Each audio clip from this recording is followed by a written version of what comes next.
Chapter 34. When? Kong Mun-young was visibly shocked. He didn't sense anyone approaching, but someone was standing right in front of him. Who is that? As he looked at the owner of the voice, Kong Mun-young's feelings changed from shock into bewilderment. A black cloth clung tightly to his body. Another black cloth obscured his face, and he held a sword in one hand. It was obviously a robber. But Kong Mun-young's gaze drifted upwards.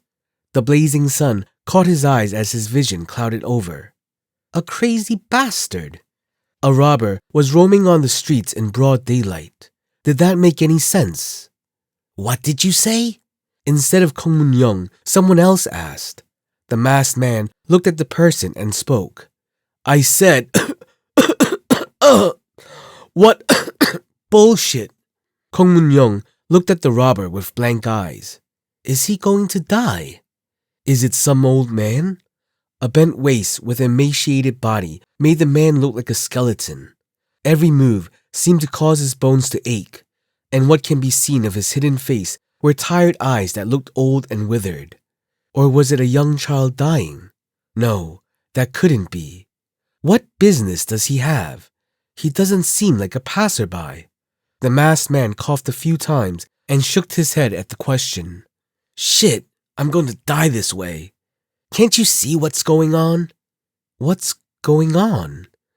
A man dressed like this appears before you in broad daylight? What do you think his identity is? Someone who's gone mad? Or dementia? Robber! A robber! Oh, you really were a robber. I couldn't believe it. Kong Mun-young stopped smiling. This man, claiming to be a robber, looked like he couldn't even catch a mouse. Of course, downplaying others based on their appearance wasn't a good idea. But now, this man's appearance wasn't the only problem. Although he had a sword in his hand, no one could feel any energy from him. And any rational man with no energy wouldn't be walking around in those kind of clothes. This was something only a crazy person would do. Look here, old man. Kong Mun-young waved his hand. It seems you've lost your way at the sight of wealth. It might seem like a jackpot, but don't waste your life here. Quickly return. Looking at the riches, the jackpot for sure. Oh, it must be you. I don't understand what you mean. Since the masked man couldn't communicate clearly, he tapped on his waist a couple of times, raised the sword he was using as a cane, and pointed to Kong Mun-young. I'm not trying to steal your money. I'm trying to recover my property. Didn't you say you were a robber a while ago? See? You understood it so clearly despite the coughing. Huh? Kong Mun-young frowned. Since he couldn't rob, this robber was trying to stick around like a beggar. It wouldn't be better for you to leave before we are forced to take action. Do you want to try? Are you serious? The moment Kong Mun-young was about to scream, the tip of the masked man's sword was aimed at him. I thought you had a brighter head on your shoulders, but it seems you don't understand. Kong Mun-young stopped speaking. A moment of silence passed. Kong Mun-young, who was looking at the masked man, asked in a slightly different tone, Are you from Mount Hua? At his question, the other merchants seemed shocked. Mount Hua? What do you mean, Owner Kong? Kong Mun-young didn't answer the questions. Dealing with the annoying bastards wasn't important now. The masked man was his current priority. The masked man shook his head. It seems you do understand. You do know that the talks with Mount Hua are done, right? The talks with Mount Hua are done, but the talks with me aren't done yet. Did the sect leader send you? Does he seem like that kind of person? No. Kong Mun-young knew the personality of the sect leader. There was no denying that the man was dignified and had his own sense of justice. He wasn't the kind to send someone to clean up after letting them go. Are you saying that you came from Mount Hua against the will of your own sect leader? It's fine. The masked man shook his head. Because I'm not in a position to listen to each and every word of that child. Kong Mun-young's face darkened. Child? Although covered with a mask, he considered this man with a sloppy waist, weird body, and old-fashioned words to be quite old. Even in comparison to the sect leader of Mount Hua, this man seemed older. In other words, The person in front of them right now could be a former master of Mount Hua. But they aren't the kind to come out and act like this. He couldn't figure it out. It was his will to never disturb his composure in front of people. But the person in front of him could be a former master. Kong Mun-young's complexion darkened. I didn't realize that former members of Mount Hua would be so petty. Petty? The masked man snorted. Aren't you being petty by pointing a sword at us and hoping to take what little we have left? What would your senior think if he saw this now? Senior? The blue eyes behind the mask narrowed. Huh? Look at him. He understands seniority in the sect. Senior was something Jongnam was called in his time, though he was quite the rogue at that time. If Kong Mun-young was a simple businessman, he wouldn't know that much about seniority within the sect. But he mentioned it. Jongnam tilted his head. Something smells off. Something very musty. Maybe this wasn't just done by some money-crazed people. Well, it's fine either way. Jongnam swung his sword. I don't know if the sect leader let you go so easily because he's naive or if he simply hasn't learned anything. Personally, with my temper, I would rather just break your bones and be done with it. But for the sake of the sect leader, I will respect his decision to let you go.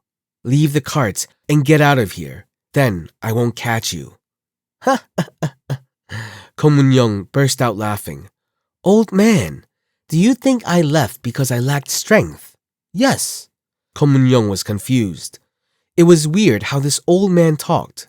Every time he spoke, Kong Mun-young would be left speechless. Well, you're mistaken. The reason I backed down was to avoid making it a larger problem. It's not as if I'm unable to catch a man wearing a mask calling himself a robber. Well spoken. Oh my, I'm dying. Seeing the masked man hunch over and coughing, Kong Mun-young felt a bit sorry for him. If the situation allowed, he even wanted to help him. Tears welled up in his eyes looking at those shaky limbs and bent waist. Old man, if you back down, we won't bother you.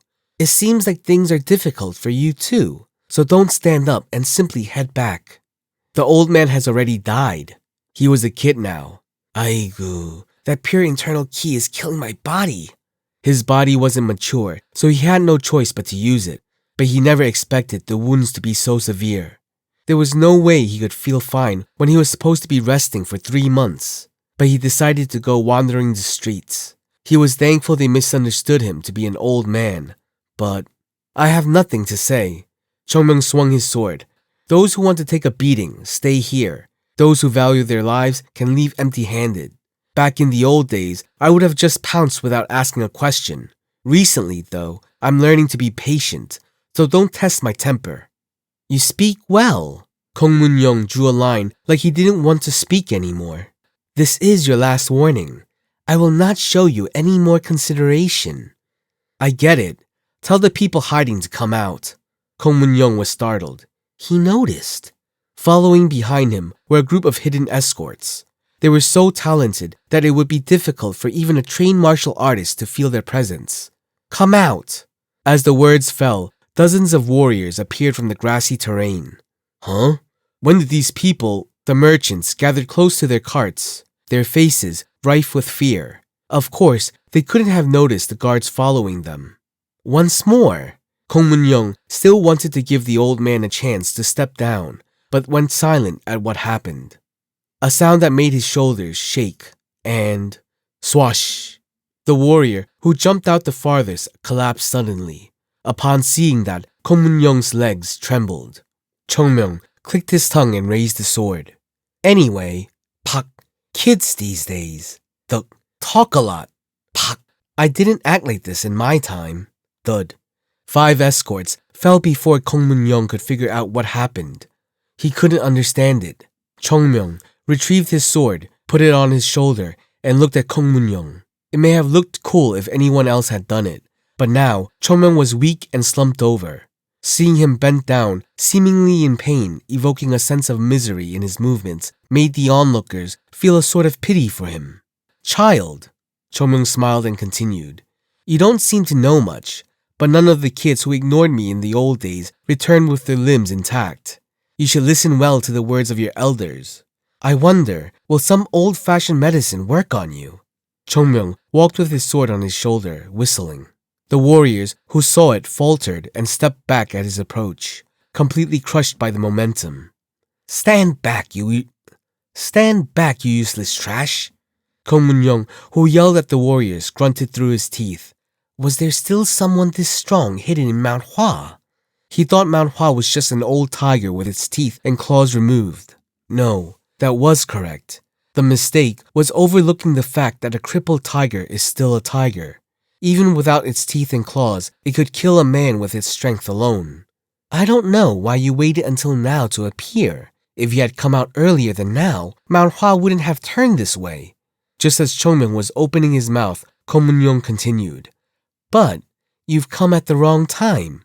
I wanted to deliver a blow to Mount Hua, but this works as well. If someone like you dies at my hands, the sect leader will surely grieve for quite some time. Prepare yourself. Kong raised his energy. The grass around was ripped up and soared around in a frenzy. It was energy far greater than what a store owner could be capable of. Right, I knew something was up with you. Jongnam's eyes shone. Don't worry. At the very least, I won't cut that mouth of yours. Jongnam walked towards Kong while Kong ran towards Jongnam.